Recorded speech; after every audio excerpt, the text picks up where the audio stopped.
Hello friends, आज आपने धोरण 6 विषय गणित 7 અપૂર્ણાંક સંખ્યાઓ તેનું સ્વાધ્યાય 7.2નું સંપૂર્ણ સોલ્યુશન જોઈશું. બરાબર. એમાં પહેલો જ છે દાખલા નંબર 1 કે સંખ્યા રેખા દોરો અને તેના પર બિંદુઓ દર્શાવો. તો આ રીતની એક જે છે આપણે એને સંખ્યા રેખા ઉપર દર્શાવવાનું છે. પરંતુ આમાં બધાનો છેદ તો 4 છે, આમાં 2 છે, તો આપણે છેદ 2 લઈશું કે 4? તો આમાં છેદ આપણે 4 લઈશું. બરાબર. અને આને શું કહેવું?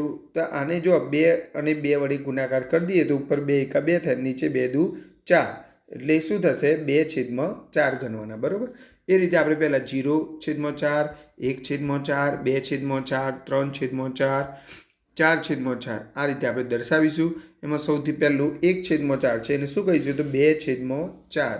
બરાબર. એને એ કહીએ અને લખી દઈએ કે અહીં બિંદુ એ 1/2 દર્શાવે છે. પછી 1/4 છે, એને આપણે અહીંયા બી દર્શાવીએ અને લખીએ કે અહીં બિંદુ બી એ 1/4 દર્શાવે છે. બરાબર. અહીં આપણે સી કહી દઈએ 3/4. બરાબર. અને અહીંયા લખીએ આપણે કે બિંદુ સી એ 3/4 દર્શાવે છે. અને 4/4 છે, એને આપણે ડી કહી દઈએ અને લખીએ કે અહીં બિંદુ ડી 4/4 દર્શાવે છે. બરાબર. એમાં બી છે કે 1/8, 2/8, 3/8 અને 7/8 બધાનો છેદ 8 છે. એટલે આપણે એક પહેલાં તો સંખ્યા રેખા દોરીએ. હવે બધાનો છેદ 8 જ લખવાનો છે. બરાબર. આપણે એટલે પહેલાં 0/8, પછી 1/8, 2/8, 3/8, 4/8, 5/8, 6/8 અને 7/8. બરાબર. અને છેલ્લા આવશે 8/8. 0/8 છે એને આપણે 0 કહીશું ને 8/8 છે એને આપણે 1 કહીશું. બરાબર. એટલે 0 અને 1ની વચ્ચે આવતા આ શુદ્ધ પૂર્ણાંકો છે. હવે જોઈએ આપણે તો પહેલું 1/8 છે, 1/8 એને આપણે a કહીશું ને લખીશું કે અહીં બિંદુ a એ 1/8 દર્શાવે છે. બરાબર. પછી 2/8 એને લખીશું આપણે કે બિંદુ b એ 2/8 દર્શાવે છે. બરાબર. અહીં આપણે 3/8 છે, એને આપણે બિંદુ c કહીશું. બરાબર. અને અહીંયા લખીશું કે બિંદુ c એ 3/8 દર્શાવે છે. બરાબર. અને બિંદુ d એ 7/8 દર્શાવે છે. બરાબર. આગળ જોઈએ આપણે c. અહીં સંખ્યા રેખામાં આ રીતે આપણે બધાનો છેદ 5 છે, તો આપણે 5 જ દર્શાવીશું. બરાબર. જેમ કે 0/5, 1/5, 2/5, 3/5, 4/5 અને 5/5. બરાબર. પરંતુ અહીં એક આ જુઓ તમે, આ અપૂર્ણાંક કેવો છે કે જે 8/5 છે. એટલે અહીંયા તો 5/5 છે, એટલે અહીંયા એમાં જવાબનો સમાવેશ થાય નહીં, કારણ કે જો 1, 2, 3, 4 અને 5, પણ આપણે તો એકડી 8 સુધી જવા દેવાની છે. એટલે જો આપણે આગળ જવું પડશે. બરાબર. એટલે આપણે લખીશું 6/5, 7/5, 8/5, 9/5 અને 10/5. બરાબર. આને 0 કહેવાય, આ 5/5 એને 1 કહેવાય અને 10/5 એને 2 કહેવાય. એટલે પૂર્ણાંક સુધી તો લખવું જ પડે આપણે. બરાબર. આગળ જોઈએ આપણે પહેલો 2/5 છે, એને આપણે એ કહીએ ને અહીંયા વાક્ય લખીએ આપણે કે બિંદુ એ 2/5 દર્શાવે છે. બરાબર. પછી 3/5 છે, તો 3/5 આ રહ્યું, એને આપણે અહીંયા બી લખીએ અને લખીએ અહીંયા કે બિંદુ બી એ 3/5 દર્શાવે છે. બરાબર. સી જોઈએ 8/5, તો લખીશું આપણે કે બિંદુ સી એ 8/5 દર્શાવે છે. બરાબર. ડી 4/5 છે, તો લખીએ બિંદુ ડી એ 4/5 દર્શાવે છે. બરાબર. આગળ જોઈએ પ્રશ્ન 2 કે નીચે આપેલી સંખ્યાને મિશ્ર પૂર્ણાંકમાં ફેરવો 20/3.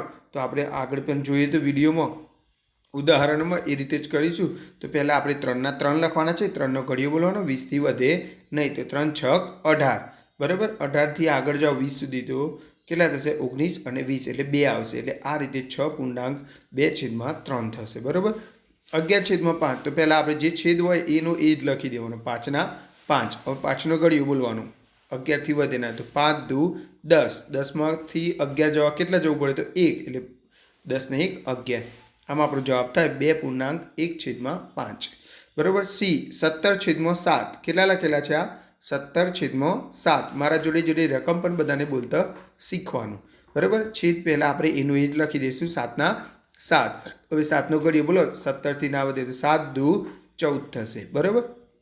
14થી 17 સુધી જવા કેટલા જવું પડે આપણે? તો 15, 16, 17, 3 ડગલા જવું પડે, એટલે 3 આવે ઉપર. બરાબર. એ રીતે આપણે આનો મિશ્ર પૂર્ણાંક બનશે 2/3/7. બરાબર. આગળ જોઈએ ઓપ્શન ડી, ડી નંબરનો દાખલો. તો 28/5. તો પહેલાં કામ શું કરવાનું? તો આપણે જે છેદ હતો એનો એ જ લખી દેવાનું, 5ના 5. હવે 5નો ઘડિયો બોલવાનો 28 સુધી. બરાબર. તો 5 એકા 5, 5 દુ 10, 5 તાલી 15, 5 4 20, 5 5 25, 5 છક તો 30 થાય એટલે વધી જાય એટલે પાંચે 25 થશે. 25 થી 26, 27, 28, 3 થાય એટલે આપણે 3 લખીશું. આમ આપણો જવાબ થશે 5.3/5. આગળ જોઈએ આપણે 19/6. તો પહેલું કામ આપણે શું કરવાનું છે? તો આપણે જે છેદ 6 છે એ 6 લખી દેવાના છે. બરાબર. હવે શું કરવાનું છે? આપણે તો 6 નો ઘડીયો બોલવાનો છે. 6 તાલી 18. 18 થી કેટલા જઈએ તો 19 થાય તો 1 જ એટલે બરાબર 3.1/6 થશે આપણો જવાબ. આગળ જોઈએ F. એમાં 35/9 આપેલા છે. બરાબર. એટલે આપણે છેદમાં પહેલાં તો 9 લખી જ દેવાના. બરાબર. 9 નો ઘડીયો બોલવાનો 35 સુધી. 9 × 9, 9 × 2 18, 9 તાલી 27, 9 × 4 36. 36 તો બહુ વધી જાય છે એટલે આપણે શું કરશું? 9 તાલી 27. 27 થી 35 સુધી જાઓ તમે. બરાબર. 28, 29, 30, 31, 32, 33, 34 અને 35 તો 8 થાય છે એટલે આપણે અંશમાં 8 લખીશું એટલે 3.8/9 થશે. બરાબર. આગળ દાખલા નંબર 3 છે. હવે મિશ્ર અપૂર્ણાંક આપેલો છે ને એમાંથી અશુદ્ધ અપૂર્ણાંક દર્શાવો. બરાબર. તો આપણે અગાઉ જે વિડીયો આપણે જોઈએ તો બરાબર ઉદાહરણ એ રીતે જ આપણે સોલ્યુશન કરવાનું છે. તો સૌથી પહેલાં આપણે શું કરીશું? તો જે પૂર્ણાંક છે એ અને છેદનો ગુણાકાર કરીશું એટલે કે 7 × 4 થશે. બરાબર. અને જે અંશ છે એ સરવાળા સ્વરૂપે લખવાનો છે +3 અને છેદ તો બદલાય નહીં 4 ના 4 જ લખવાના છે. બરાબર. પછી શું થશે? તો 7 × 4 કેટલા થાય? 28. તો આપણે 28 લખીશું. બરાબર. +3 તો એમને જ લખીશું +3 અને છેદ 4 જે છે એ એમને જ લખવાના છે. બરાબર. હવે શું થશે? તો 28 અને 3 કેટલા થાય? તો 28 થી 29, 30 અને 31 એટલે 31 અને છેદ 4. તો આ રીતે 7.3/4 નો અશુદ્ધ અપૂર્ણાંક થશે 31/4. બરાબર. આગળ જોઈએ B. 5.6/7. તો આપણે સૌથી પહેલાં શું કરીશું? આપણે તો 5 અને 7 નો ગુણાકાર લખીશું. બરાબર. પૂર્ણાંક અને છેદનો એટલે 5 × 7 જે અંશ છે એ આપણે સરવાળા સ્વરૂપમાં લખીશું. છેદ જે છે એનું એ જ લખવાનું છે 7 ના 7. બરાબર. હવે શું થશે? તો 5 અને 7 કેટલા થાય? 5 × 7 = 35. તો આપણે અહીંયા 35 લખીશું. બરાબર. હવે +6 એમને જ લખવાના છે. બરાબર. અને છેદ 7 છે તો આપણે અહીંયા 7 જ લખીશું. બરાબર.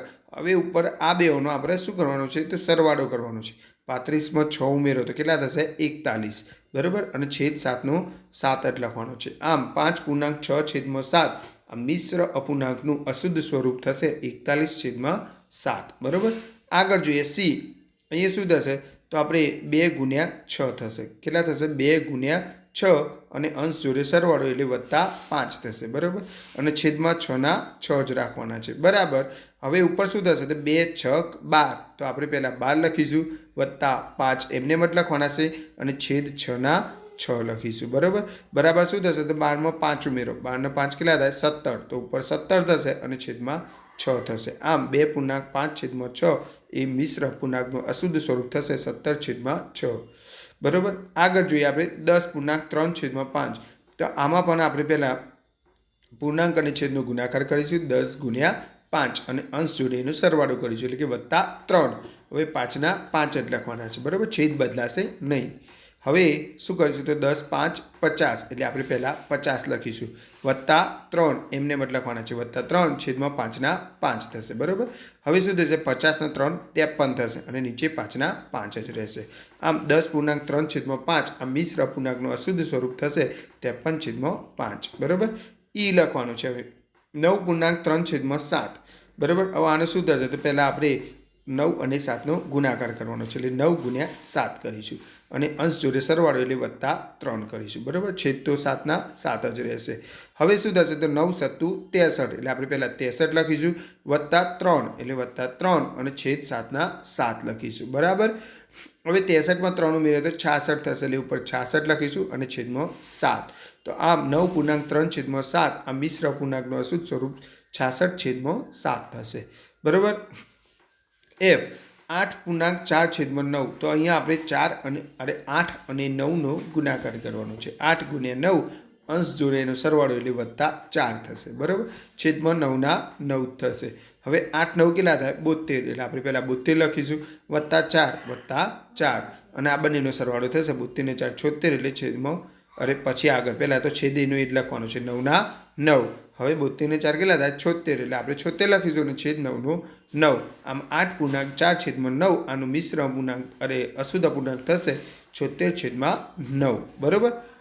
તો વિડીયો ગમે હોય તો ચોક્કસથી સબસ્ક્રાઈબ કરજો ચેનલ, લાઇક પણ કરજો વિડીયો, અને જેને જરૂર હોય એને શેર પણ કરજો. Okay, good bye.